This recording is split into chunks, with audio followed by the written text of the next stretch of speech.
Korintianina faharoa toko fahasivy. Tsy misy fanomezana be loatra raha ho an'Andriamanitra. Korintianina faharoa toko fahasivy, ny andininy voalohany hatramin'ny 5:10.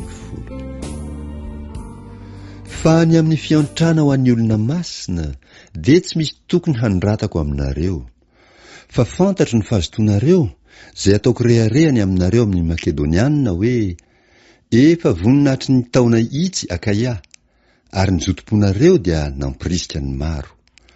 Kanefa naniraka ireo rahalahy ireo ihany aho, fandrao dia ho foana ny reharehanay ny aminareo amin'izany zavatra izany, mba ho vonina ianareo araka izay nilazaiko, fandrao raha tahy ny hisy hiaraka amiko ny avy eto Makedonia ka ahita anareo tsy mbola vonina, dia ho menatra zahay mba tsy hanaovanay hoe ianareo noho izany fahatokiana izany.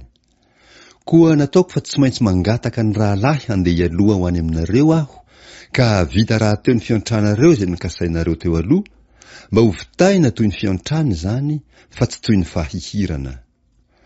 Fa izao no lazaiko, izay mamafy kely dia kely no ho jinjainy, fa izay mamafy be dia be kosa no ho jinjainy. Aoka ny olona rehetra samy hanao araka izay nian'ny fony avy, tsy amin'ny alahelo na amin'ny faneriterena, fa ny mpanome amin'ny fifaliana no tian'Andriamanitra. Ohabolana toko 12:9.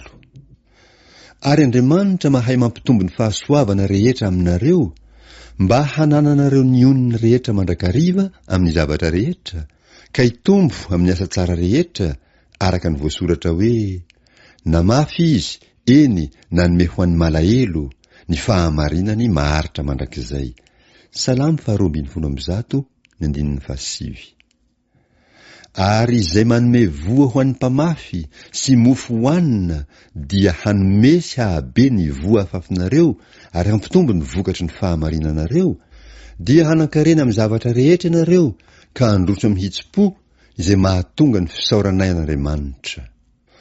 Fa ny fanaovana izany fanompo-pivavahana izany dia tsy mahafaka ny alahelin'ny olona masina ihany, fa mahabe ny fisaorany maro an'Andriamanitra koa, satria ny fizahan-toetranareo amin'izany fanompony izany no ankalazany an'Andriamanitra noho ny fitananareo tsara ny fanekenareo ny filazantsarany Kristy sy noho ny fahazotoanareo amin'ny fiantrana ho azy sy ho an'ny olona rehetra.